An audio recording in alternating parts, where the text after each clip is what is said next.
Yeah, Professor Wang, there has been a very historical event in Beijing the last weekend as the head of the Schiller Institute, Helga LaRouche, said. She called this an historic event, that this was a phase shift for humanity to the establishing a new world economic order.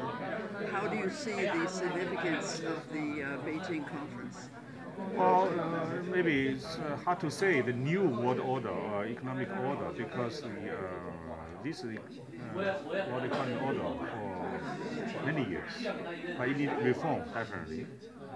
But it's not to build a new order because the cost is very high to build a new order, and maybe it's no need to totally to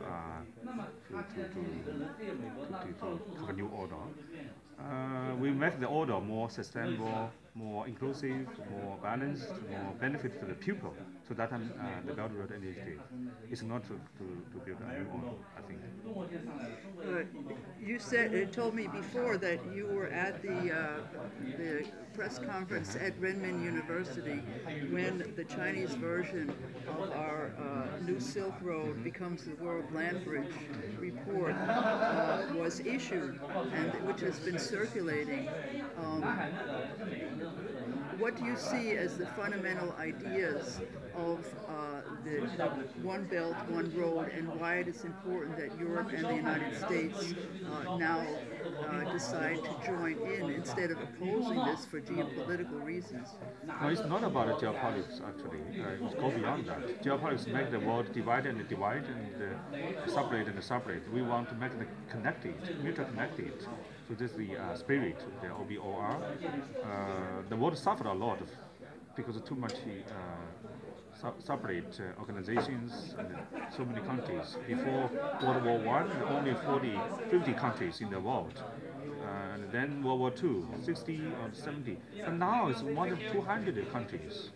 And so the world, every country may be too small, particularly in Europe. So how to make the big market, mutual connectivity is the hope to reach this goal, I think.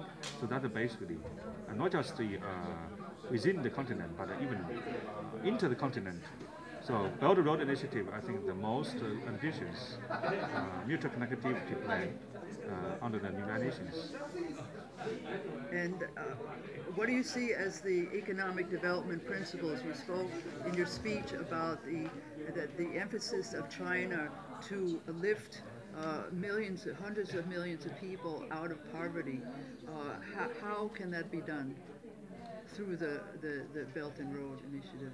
As a president, she delivered the keynote speech in the forum that the development is the key to solve all kinds of difficulty problems, not only for the developing countries, but also for the developed countries.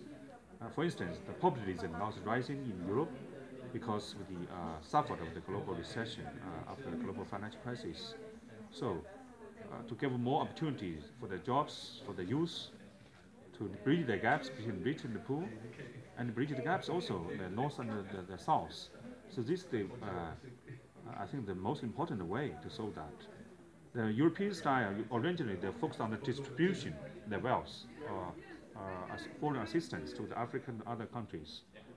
Chinese approach is more focused on not just assistance, but industrialization. I think that the Belt and Road Initiative, that's the reason why there's so many welcome that.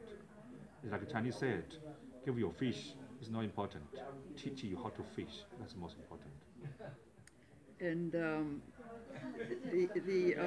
Mrs. LaRouche, in her remarks at the Beijing Belt and Road Forum, she said that it's very important to go now to the next step to scientific cooperation around the idea of space, travel, of developing nuclear fusion, of the breakthrough areas in science, and also the areas of culture. To promote the human creativity as a driver of economic development, as Xi Jinping says, innovation. What do you say about that? That's very important because today's world is billions of people joining globalization, industrialization. That the panelists mentioned, even the audience mentioned about the universal values, universalism, actually based on the millions, tens of the millions Europeans experience in a short period.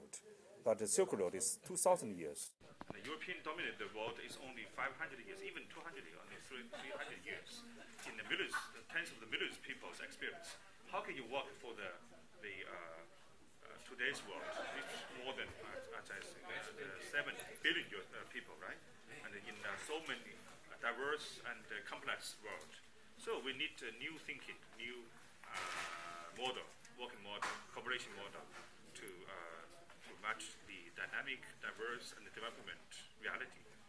As I said, the China experience, to seek the truth from the facts. The facts is so complex, but the truth should also adapt to the new world, not just you are the standard, transcendent best. No one be the best. The work good for the practice is the best. And what would you say to people in Europe and the United States about the idea of how we're going to approach the economic development for the future?